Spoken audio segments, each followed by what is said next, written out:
Welcome back and thank you for staying with us. So there was a little bit of error earlier when I said that First Bank was the bank that supported, it was actually Wema Bank that supported NIDCOM in repatriating and reuniting the trafficked, 231 trafficked Nigerians. And now we have the chairman, the board chairman of Nigerians in Diaspora Organization, Honorable Abike Dabiri. She's joining us via phone to shed more light on the conversation. One, I want to appreciate you, Honorable Abike, for all that you do. You've always been very responsive, and we have a live testimonial right now of how responsive you are and how resourceful you are. But we would like to ask you a question on when you heard this story, what was your first reaction, and how did you overcome the challenge of getting funding for bringing these Nigerians back home? Thank you very much, and good morning, ladies and gentlemen. Good morning. Nice to talk to all of you again. Well, this is the first time we have the 231, actually. They've been coming in batches. I would thank Her Excellency, the First Lady of the Federal Republic of Nigeria, who actually made a bus available. So when we get this first call from Chairman Naido Ghana, and I want to thank Nigerians in Ghana under his leadership, because that's what we say. We all can do these things. We don't have to wait on just government. So when we get the call, we bring them back, and then we hand them over to NAPTIP. So, and in the last, within this year alone, since the First Lady made a bus available, we've brought back almost about 160, nothing less than that, in batches, 20 today, 30 tomorrow, 15 tomorrow, working with the High Commission, Ghana authorities, and Chief Calistus. So, but this is the largest, 231. So for me, it was like, oh my God, I just got the message. And I was just in my car, and it's like, there's no way we'll keep 261. They've been rescued. If we keep them there, it's going to be an embarrassment. Somehow we're able to get the funds, and I thank Wema Bank, like I said, the First Lady, we're able to, because we have many buses, almost about 12 buses, and we're able to receive them, give them food, water, and some stipend for them to, at least have and go back to their various homes. Now, here's the thing, and the sad news is that it's going to continue to happen. If the traffickers are not named, shamed, look, let's see them on television because you see drug dealers and other criminals. If you don't name and shame, there's going to continue to happen. Somebody is making money.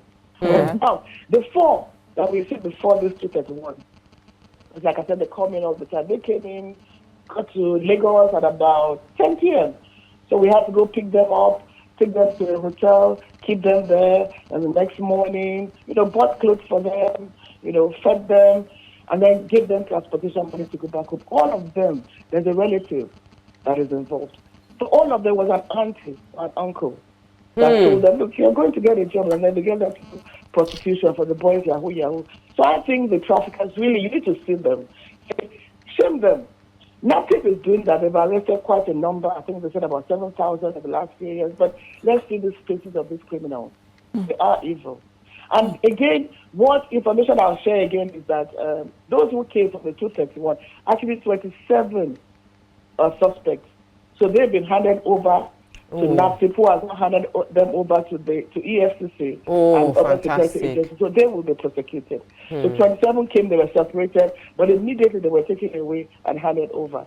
And some more have also been arrested in Ghana. Well, can I? Okay, go on. Yeah. But I would like to know how are they able to institute themselves in another country? Because they've built like a whole community, and this looks like it has been going on for so long. In your investigation, how did the Ghanaian authorities miss this? Or, how have they been able to evade the authorities? Well, you see, like I said, I can't go deeply into that because really they're just helping, collaborating with NAPTIP.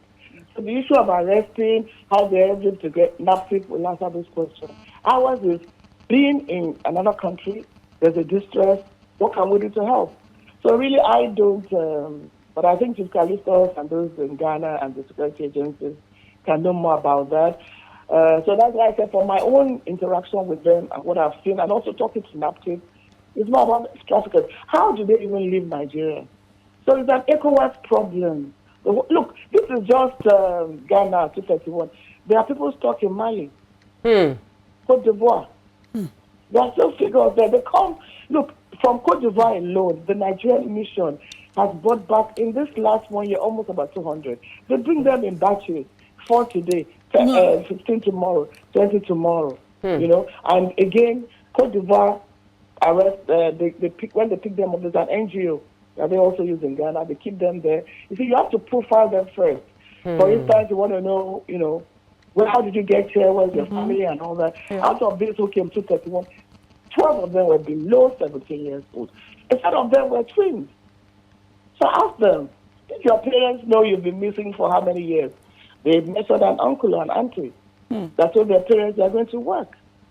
You know, and if today, let me tell you something very sad. Just yesterday, somebody in the security forces sent me an SOS that his daughter went to Libya and is now been arrested. I said, listen, you are not even a small person in the security agency here in Nigeria. You're telling me that your daughter went to Libya, with all the noise we've been making, and they said he didn't know.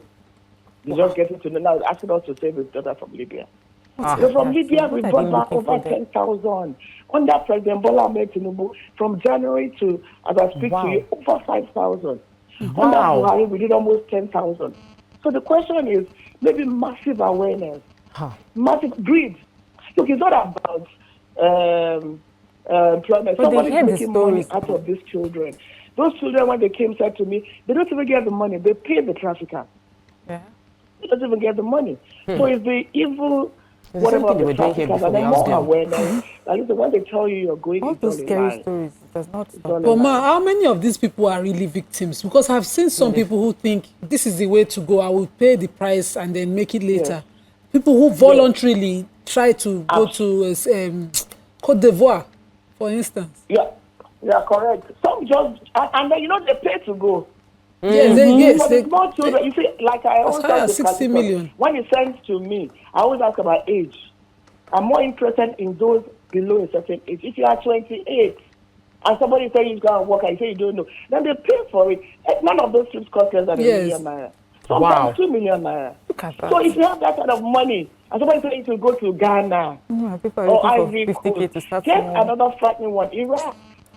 We have about 5,000 who are now saying they're stranded in Iraq because they say you're going there to work. There's a lady, a very sad case. Her husband got in touch. His wife went to work as a carer in Iraq. We brought her body back. And the poor man was he didn't know what next to do. How do you bring a corpse back from Iraq? And they paid because somebody promised them that, look, when you go to Iraq, come and see work. You buy a house, you do this. Nigeria is rubbish. And then you come back with a body bag. So it's really a very, for me, seeing them all the time, when I interact with them, it's really very pathetic and wicked of some family members as well as the traffickers. The traffickers live amongst us. I've heard that some of the people that come back, they still try and go back again. Yes. When you bring them back, they still try and go back again. Are there any success stories of those who have left, who are able to send money back to their families, that will make you go through that suffering and then still go back again when you are rescued? Oh, yes. You know, I remember the Libya case, which was one of the most traumatizing. You know, we went inside Libya detention center. Yes. The then president set up inside. So Max Air brought them back in batches and everybody came back. It was the first time that came, they all go. So I said to them, I gave them a number, call this number. Let's see whatever we can do to help you. One of them said, I'm going back. He made it clear that I don't get time for this. I did go back. Okay. Second one says, just needed money. One of them said, I just want to learn how to bake. And you can reach the girl. She's in Benin. Her name is Gift. She said, I want to learn how to bake. We took her to a school in Benin, led by Zedebosa. She spent 3 to 6 months learning how to bake, learning how to cook. That girl is one of the biggest caterers in Benin today. In fact, she just called me last week. She's getting married. Oh. So there are stories like that. There's a mother of triplets that we brought back. She's doing well in her business today. For that time, ND helped some of them in their business. So there are cases like that. But you see, look at the girl who said, I want to go back. Yeah, she probably went back. And then, when you tell them that, this is dangerous, you may not survive. They'll say one person will survive. And that one person will be me now. So there's hope, you know. So, but what I keep saying is that what you succeeded with 10, 20 years ago, not anymore.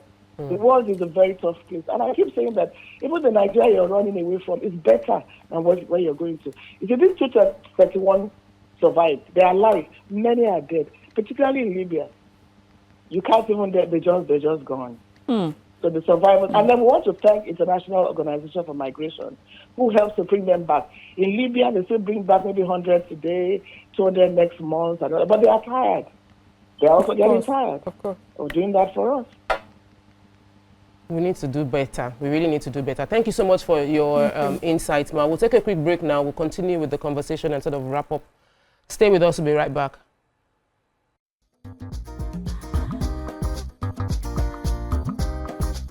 Stay tuned. Your View will be right back.